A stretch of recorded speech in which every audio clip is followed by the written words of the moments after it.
चलिए सर, तो हम लोग अब आते हैं सेक्शन बी का क्वेश्चन, सेट 1 का सेक्शन बी। देखते हैं क्वेश्चन क्या कहता है कि prove that 6 plus root 2 is an irrational number. आपको ये प्रूफ करना है कि एक इरेशनल नंबर है, अपरिमेय संख्या है। ठीक है, तो हम कैसे सॉल्व करेंगे सर? इसको कंट्राडिक्शन मेथड से सॉल्व किया जाता है। कंट्राडिक्शन मेथड विरोधाभासी नियम। सबसे पहले बोल रहा है कि ये एक रैशनल नंबर है, आपको प्रूफ करे, तो सबसे पहले इसको हम मानेंगे रैशनल नंबर। ठीक है, और जैसे ही रैशनल नंबर इसको हम मानेंगे तो rational number P by Q के रूप में होता है, पी बाई क्यू के फॉर्म में होता है, Q not is equal to 0, और पी और क्यू क्या होगा? एक इंटीजर होगा, राइट।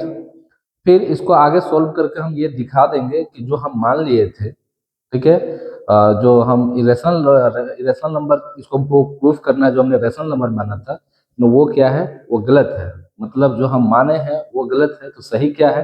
तो सही ये है कि ये इरेशनल नंबर है।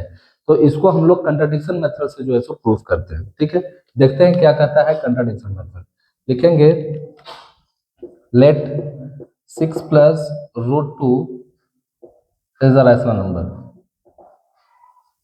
अगर ये रैशनल नंबर है तब हम लोग क्या करेंगे? 6 plus root 2 is equal to P by Q, where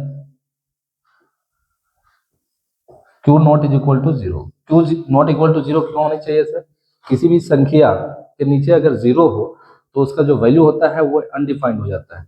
ठीक है ना, तो फिर सारा मामला वहीं गड़बड़ा जाएगा, इसलिए क्यू 0 नहीं होनी चाहिए, है ना। And P and Q, P and Q R integers. P और क्यू जो होगा, है ना, वो क्या है? इंटीजर्स है। अब ये प्लस में है सर, उठ के उधर जाएगा तो क्या हो जाएगा? माइनस में। Root 2 is equal to P by Q minus 6। इसके नीचे 1 छिपा हुआ है sir. Root 2 is equal to Q और 1 का एलसीएम क्या हो जाएगा? क्यू हो जाएगा। डिवाइड करेंगे 1 टाइम में जाएगा, पी माइनस क्यू टाइम में जाएगा, तो कितना हो जाएगा? 6 Q.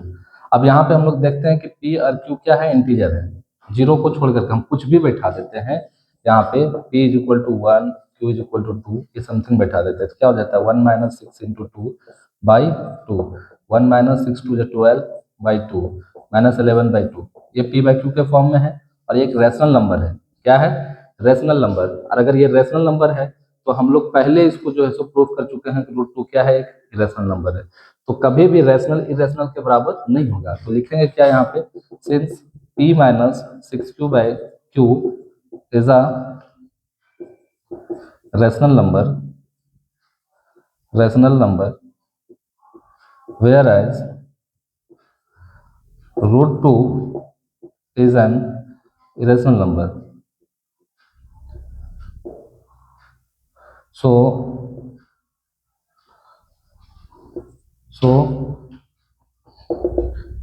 irrational not is equal to rational number. ठीक है, जो इरेशनल नंबर है वो रैशनल नंबर के बराबर नहीं हो सकता है। ठीक है ना, that is why our assumptions, जो हम माने हैं, अजम्पशन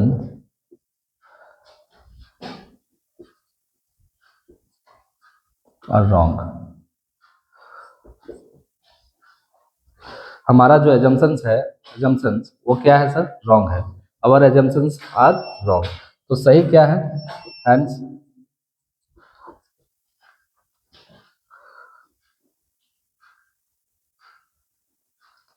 और यहाँ पे एक कुछ और थ्योरी लिखना होगा क्या?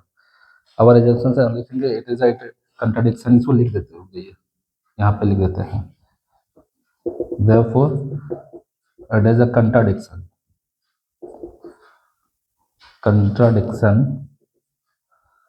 कंट्राडिक्शन हो गया, ये एक दूसरे के जो है सो विरोध में आ गया।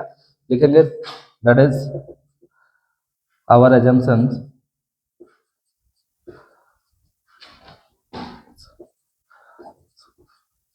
assumptions are wrong, and hence 6 plus root 2 is an irrational number.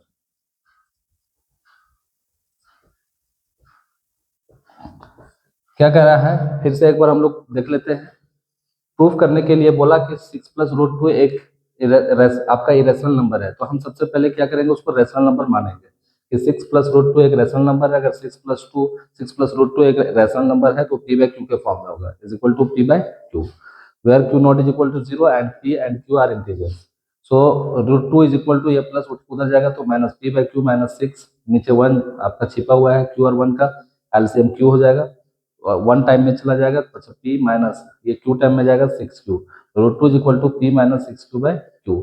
तो यहाँ पे देख रहे हैं कि p और q इंटीजर्स कुछ भी बैठाएंगे तो मेरा वैल्यू जो क्या देगा, एक रेशनल नंबर का देगा। So p minus 6q by q is a rational number, where as √2 is an irrational number. मतलब ये रेशनल नंबर है जबकि √2 क्या है, इरेशनल नंबर है। So irrational number not is equal to rational number, therefore it is a contradiction, है ना, that is our assumptions are wrong. ठीक है, hence 6 + √2 is an irrational number. देखते हैं नेक्स्ट क्वेश्चन क्या कहता है।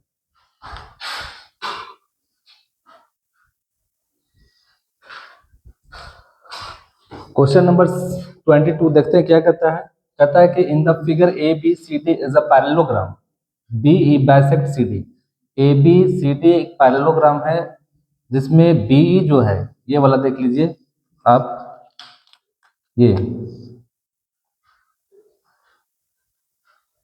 ये बाइसेक्ट करता है सीडी को, मतलब यहाँ से लेकर के यहाँ तक का डिस्टेंस, और ये थोड़ा सा लंबा खींचा गया है यहाँ से यहाँ तक, ये दोनों बराबर है। ठीक है, मतलब ये पार्ट और ये पार्ट बराबर है, बाइसेक्ट कर रहा है। At M intersect A C at L, है ना, और ये जो है सो ए सी को कहाँ पे इंटरसेक्ट कर रहा है आपका, एल पे, बी। ठीक है, करा है कि प्रूव दैट ई एल बराबर two B L, E L, ये आपका ई एल जो है वो बी एल के बराबर है। ठीक है, चलते हैं सर हम लोग सॉल्यूशन में। क्या देख पा रहे हैं हम लोग, सो देखिए ये ट्राइंगल लीजिए ए एल ई, है ना, इन triangle A L E and triangle A L ई का कॉरिस्पॉन्डिंग जो अगर हम लेना चाहेंगे तो ये लिया जाएगा आपका ए एल ई के बाद C L B, C L B. ये दोनों क्या हो जाएगा सर आपका, सिमिलर हो जाएगा। कैसा एंगल हो जाएगा, सिमिलर एंगल होगा। ठीक है, क्योंकि ऐसे देख पाते हैं हम लोग कि ये और ये आपका एल हो गया, ये एंगल और ये एंगल एक दूसरे का जो है सो अपोजिट हो गया। दूसरा कि ये ए बी सी डी एक पैरेललोग्राम है, तो इसका ये एंगल और इसका ए एंगल, है ना, ये क्या हो जाएगा आपका अल्टरनेट इंटीरियर एंगल हो जाएगा। अगर अल्टरनेट इंटीरियर होगा और दो एंगल बराबर तो तीसरा ऑटोमेटिक बराबर होता है। So angle angle angle similarity से ये दोनों क्या हो जाएगा, सिमिलर हो जाएगा। कैसे लिख देते हैं यहाँ पे, लिखेंगे since angle A L E बराबर angle B L C, B L C opposite हो जाएगा, ये हो जाएगा opposite angle, and angle E A L, E A L बराबर angle L C B, angle या B C L, B C L. ये क्या हो जाएगा sir, alternate interior angle, alternate interior angle, interior angle. ठीक है, अल्टरनेट इंटीरियर एंगल होगा, है ना, since A B C D is a parallelogram, A B C D is a parallelogram. ठीक है, सो आपका ये आ जाएगा, जब दो एंगल बराबर हो गया तो तीसरा ऑटोमेटिक बराबर होगा। So by angle angle similarity criterion क्या हो जाएगा तुम्हारा, triangle A L E similar triangle C L B, अगर ये सिमिलर है तो इसका कॉरस्पॉन्डिंग साइड का रेशियो क्या होता है, बराबर होता है। So L by C L is equal to E L by आपका यहाँ से इसका ए एल होगा तो ये बी एल हो जाएगा, B L. Equation number first हो गया, क्लियर है। सिमिलरली इसी तरीके से हम लेंगे इसमें angle A L B, triangle, in triangle A L B, है ना, सिमिलर ट्राइंगल, इसके, है ना, कॉरस्पॉन्डिंग कौन जाएगा, ए एल बी तो C L M, C L M. जब सिमिलर हो गया तो एल बाई सी एल बराबर यहां से हो जाएगा आपका B L by A L B. ये लिया ना, ये वाला लिया और ये वाला ए एल बी, तो C L B, L by C L और बी एल यहाँ से बी एल, और ये हो जाएगा आपका यहाँ सी सी एल एम, तो इसका एल एम हो जाएगा, है ना, एल एम। इसका अगर हम बी एल लिए तो इसका लेंगे हम लोग एल एम। हमको प्रूफ क्या करना है सर, टू बी एल, ये प्रूफ करना है कि ई एल बराबर टू बी एल, यही ना समथिंग, यही क्वेश्चन होगा, ई एल बराबर टू बी एल। चलिए आते हैं हम लोग, ई एल बराबर टू बी एल। अब हम लोग ये देख पा रहे हैं कि एल बटे सी एल, है ना, यहाँ से E L by B L हम बैठा सकते हैं, एकदम बैठा सकते हैं, तो इसको हम लोग बैठाते हैं। अच्छा, एक चीज और देख क्या पा रहे हैं हम, अगर यहाँ से हम ले ए बी को, यहाँ से ए बी को लें तो यहाँ से किसके बराबर हो जाएगा, सी एम के बराबर। इसको भी लिख लेते हैं, शायद काम आ जाए, is equal to A B बटे C M. This implies A L बटे सी एल को हम लोग क्या बैठा सकते हैं, A L by B L is equal to, तो बी एल स्क्वायर हो जाएगा। अगर यहाँ हम बी एल देते हैं सर, क्रॉस करते हैं तो बी एल जो है सो आपका स्क्वायर हो जाएगा, इसलिए इस पार्ट को ना लेकर के इसको लेंगे, ए बी बटे सी एम को, ठीक है ना, यूजिंग वन यूज किया। अब ए एल बटे बी एल अभी अपने जगह पे रहेगा, दिस इंप्लाइज ए एल बटे B L is equal to, अब देखिए सर, अगर ए बी सी डी एक पैरेललोग्राम है तो ए बी किसके बराबर होगा, सी डी के बराबर होगा, तो ए बी की जगह पे हम लोग क्या लिख सकते हैं, C D by C M, ठीक है ना, since A B C D is a parallelogram,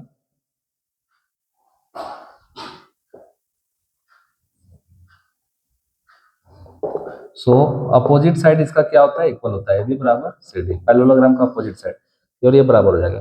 तो जहां ए बी था वहां पे हम सी डी बैठा दिए, this implies A L by B L is equal to, अब सी डी यहाँ देखिएगा एम क्या कर रहा है, इसको बाइसेक्ट कर रहा है, तो सी डी को हम लोग क्या लिख सकते हैं, यहाँ से लेकर के यहाँ तक को टू सी एम लिख सकते हैं, एकदम लिख सकते हैं, तो सी एम और सी एम कैंसिल हो जाएगा, तो A L by B L is equal to two, इसके नीचे वन छिपा हुआ है, हमको प्रूफ करना है ए एल बराबर टू बी एल, इसको क्रॉस कर लो, ठीक है, तो ए एल को वन से मल्टीप्लाई करेंगे ए एल और टू को बी एल से, तो टू बी एल, यही तो आपको प्रूफ करना था। क्लियर सर, चलिए देखते हैं क्वेश्चन नंबर 23 क्या कहता है।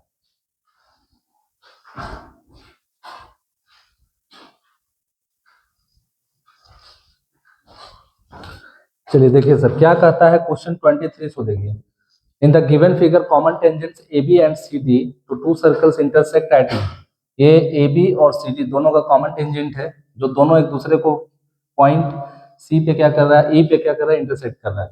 प्रूव करना है आपको A B is equal to C D. तो हम लोग क्या जानते हैं, तो देखिए, since we know that from an external point, from an external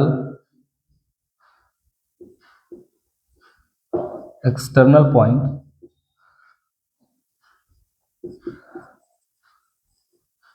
tangents drawn on a circle are equal, on a circle are equal। कह रहा है कि कोई भी एक एक्सटर्नल पॉइंट से जब कोई सर्कल पर एक टेंजेंट ड्रॉ किया जाता है तो वो क्या होता है, इक्वल होता है, ठीक है। अगर टेंजेंट ड्रॉन किया गया एक जो है सो एक्सटर्नल पॉइंट अगर वो इक्वल है तब क्या होगा आपका, अगर यहाँ से ले इसको ए, तो ये ए किसके बराबर होगा, सी के बराबर हो जाएगा, तो ए बराबर सी, इक्वेशन फर्स्ट हो गया। एंड अगर यहाँ से बात कर ले बी ई, तो यहाँ से फिर क्या आ जाएगा आपका बी ई, सेकेंड हो गया। अब दोनों को क्या करेंगे, ऐड कर देंगे, फर्स्ट प्लस सेकेंड, लेफ्ट को लेफ्ट साइड, राइट को राइट साइड, तो ए प्लस बी ई बराबर C plus B, this implies A plus B, A plus B को हमको क्या लिख सकते हैं हम लोग, ए बी लिख सकते हैं, और C plus D, C plus D को क्या लिख सकते हैं, सी डी लिख सकते हैं। यही तो इसका प्रूफ है, देखिए ए बी बराबर सी डी। कोई दिक्कत है? चलिए देखते हैं हम लोग नेक्स्ट क्वेश्चन क्या कहता है।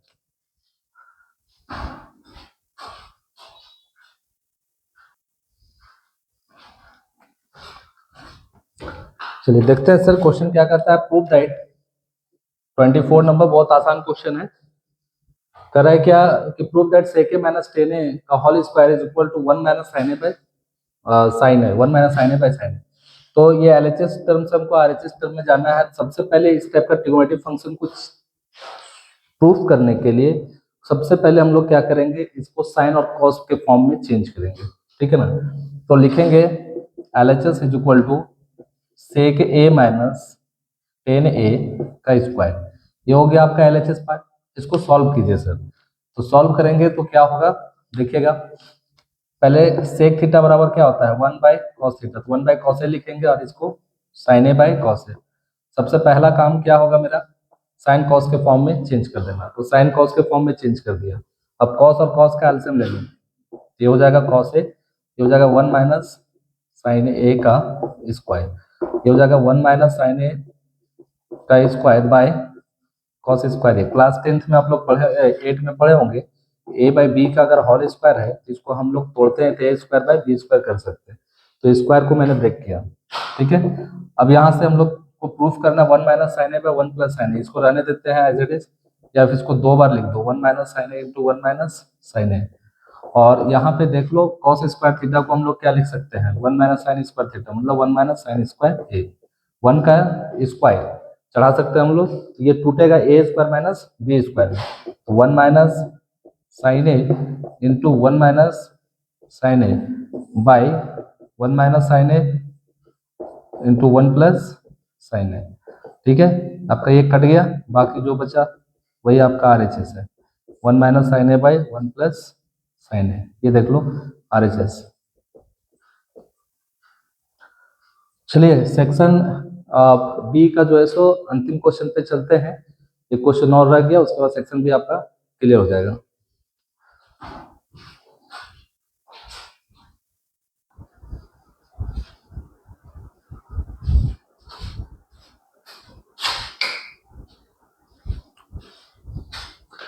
चलिए सर लास्ट क्वेश्चन है सेक्शन बी का, इसमें दो क्वेश्चन, दोनों में से हमको एक बनाना है। तो सबसे पहले हम लोग इस पे आते हैं।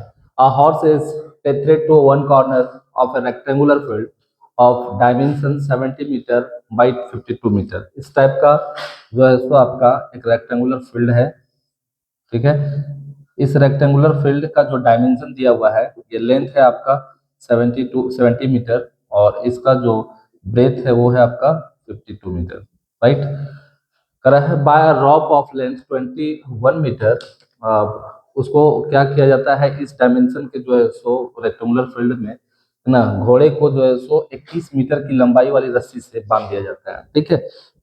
कि कॉर्नर पे सपोज कि यहाँ पे जो है सो घोड़ा बांध दिया गया और इसकी लंबाई जो है सो 21 मीटर है, ये घोड़ा है, ठीक है। ये घोड़ा यहाँ से बांध दिया गया, तो घोड़ा कहाँ चलेगा सर, इधर में घास है, ठीक है ना, सब में घास है, ठीक है। तो घोड़ा यहीं पे चलेगा, ऐसे करके चलेगा, इससे आगे तो जा नहीं पाएगा ना, ये वाला एरिया को चर लेगा वो, ठीक है।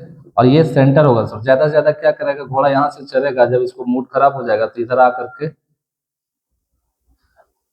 कितना एरिया में वो बैठ सकता है। तो इसको जब हम आगे बढ़ाएंगे सर, ठीक है ना, तो ये क्या आ गया, एक क्वाड्रेंट निकल गया, एक क्वाड्रेंट जिसका रेडियस, इसका क्वाड्रेंट सर्कल का क्वाड्रेंट, आप इसको सेक्टर भी से भी बना सकते हो, एरिया ऑफ सेक्टर से। तो कितना हो जाएगा इसका आर, 21 मीटर, ठीक है। How much area of the field can it graze, कह रहा है कि ये कितना एरिया को जो है सो ग्रेज करेगा, मतलब चल सकता है, ठीक है ना। तो बड़ा आसानी से निकल जाएगा आपका, ठीक है, कितने एरिया को जो है सो चल सकेगा। तो ये क्या कर रहा है, एक सर्कल है जिसका रेडियस 21 मीटर होगा, है ना, और उसी का जो है सो 1/4 पार्ट को ये क्या करेगा, चलेगा, ठीक है ना। तो लिखेंगे area of the field can it graze area offered can it graze is equal to 1/4 pi r square. ठीक है, तो 1/4 हो जाएगा, पाई का वैल्यू 22/7 और आर का वैल्यू कितना हो जाएगा 21 का होल स्क्वायर। 1/4 इंटू 22/7 गुने 21 गुने 21, ये हो जाएगा आपका 7 21। ठीक है सर, सो गुना कर दो तो कितना हो जाएगा 22 66 गुना 21/4 मीटर या सेंटीमीटर, मीटर स्क्वायर, ये आपका मीटर स्क्वायर हो जाएगा। ठीक है, गुना कर लो 66 से, 6 कम से 6 दूनी 12, 126, 6 2 8 2 और 1 3, 13 86। ठीक है, ये हो जाएगा आपका 13 86/4 मीटर स्क्वायर। 4 से इसको काट लो, 4 तिया 12, बचा यहाँ पे 1 18, 4 चौके 16, बचा 2, तो कितना हो जाएगा 26, 4 छक 24 पॉइंट, फिर बचा 2, 20 4 25 20, मतलब 346.5 मीटर स्क्वायर, यही जो है सो घोड़ा चल सकता है इसी एरिया को। अब जो और में क्वेश्चन है उसको हम लोग देखते हैं क्या कहता है। और वाला क्वेश्चन कह रहा है the long and short hands of the clock, एक घड़ी है सर ये इस टाइप की, ठीक है ना, ये घड़ी हो गई। ठीक है, तो ये आपका 12, यहाँ पे 6, यहाँ पे 3, यहाँ पे 9, इस तरीके से एक लॉन्ग हैंड है, ये ये मिनट की सी होगी, ठीक है ना, मिनट टिप, ठीक है ना, और एक आवर वाला है, ठीक है ना, ये जो है सो आवर टिप हो गया, घंटा वाला। ठीक है, तो कह क्या रहा है सो देखिए, ये दो है ना, इसकी लंबाई कितनी है 6 सेंटीमीटर और 4 सेंटीमीटर है ना, long and short hands of a clock, ये लॉन्ग हैंड हो गया, तो इसकी जो लंबाई है वो कितनी है 6 सेंटीमीटर। ठीक है, तो इसको हम ले लेंगे R1 इक्वल टू 6 सेंटीमीटर, इसको हम लोग ले लेंगे R2 equal to 4 centimetre, right. करा find the sum of distance travelled by their tips, है ना, ये इसके द्वारा जो ट्रैवल किया गया इन 24 आवर्स, 24 घंटे में, उसका जो है सो हमको डिस्टेंस फाइंड करना है। तो हम लोग ये देखते हैं सर, मिनट का सुई जो है सो हर 1 घंटे में क्या करता है, एक राउंड करता है, ठीक है ना, लिखेंगे सेंस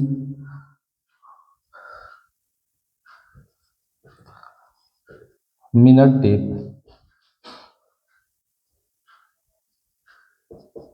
या फिर यो लिख सकते हैं हम लोग लॉन्ग हैंड्स, है ना, ऑफ ए क्लॉक, ऐसे भी लिख सकते हैं long hands of a clock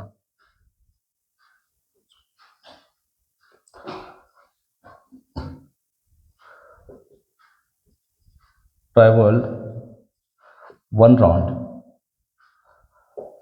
in 1 hour. So in 24 hour it travel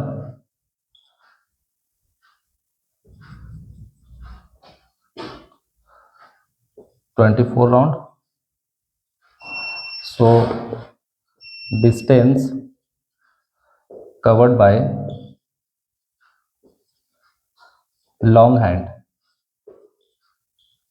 of a clock is equal to, क्या हो जाएगा सर, एक राउंड, एक राउंड का मतलब ये हो गया सर कि ये यहाँ से अगर चला यहाँ से तो पूरे एक राउंड गया, तो ये क्या हो जाएगा सरकमफेरेंस ऑफ सर्कल, ठीक है ना, और 24 राउंड करेगा तो क्या लिखेंगे हम लोग 24 into circumference of circle. 24 into कितना हो जाएगा इसका सरकमफेरेंस 2 पाई r, 24 दूनी 48 पाई, और r का जो वैल्यू होगा है ना वो कितना होगा आपका लॉन्ग हैंड 6 सेंटीमीटर, तो कितना हो जाएगा 8 छक 48 का 8, हाथ में 4, 6 चौक 24 और 4 28, 288 पाई। ये क्लियर हो गया, ये हो गया आपका लॉन्ग हैंड का। लिखेंगे now short hand of a clock. अब ये देखिए सर, ये 24 घंटा में क्या, देखिए 12 घंटा में यहाँ से चलेगा तो 12 घंटा में एक राउंड करेगा, ठीक है ना, 12 घंटा में एक राउंड करेगा, तो 24 घंटा में कितना राउंड करेगा, 2 राउंड करेगा। लिखेंगे now short hand of clock traveled one round traveled one round in 12 hours. So in 24 hours, distance covered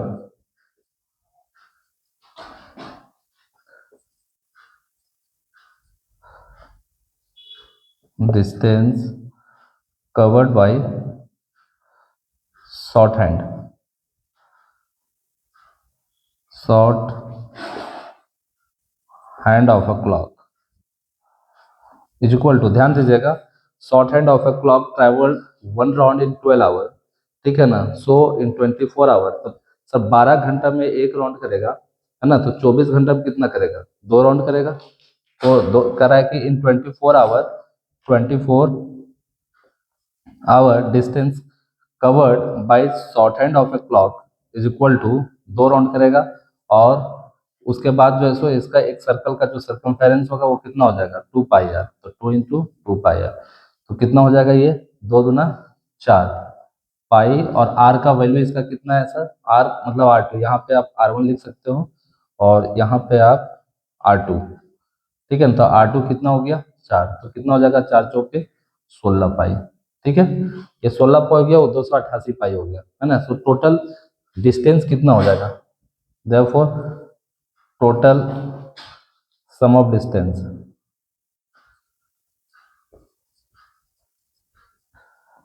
distance is equal to 288 pi plus 16 pi. इसको ऐड कर दो, चलो सर ऐड करते हैं, कितना हो जाएगा, 8 और 6 14 के 4 हाथ में 1, 8 और 1 9, 9 1 10 के 0 हाथ में 1, 2 और 1 3, 304 पाई बराबर 304 गुने पाई का वैल्यू लेने बोला है ये 3.14, इससे मल्टीप्लाई कर देंगे सर और सेंटीमीटर में आंसर आ जाएगा, ठीक है ना। चलिए यहाँ पे मल्टीप्लाई कर देते हैं, है ना। तो कितना हो जाएगा आपका, 314 का 304 से, 4 चौक 16 के 6 हाथ में 1, 4 एकम 4 और 1 5, 4 तिया 12, 0 0 0, 4 तिया 12 के 2 हाथ में 1, 3 एकम 3 और 1 4, 3 तिया 9, ठीक है। 6 5 2 और 2 4, 4 और 1 5 9, कितना हो जाएगा सर आपका, 9 5 4 5 6, 2 अंक के बाद पॉइंट हो जाएगा, 954.56 सेंटीमीटर, यही इसका आंसर होगा सर, ठीक है।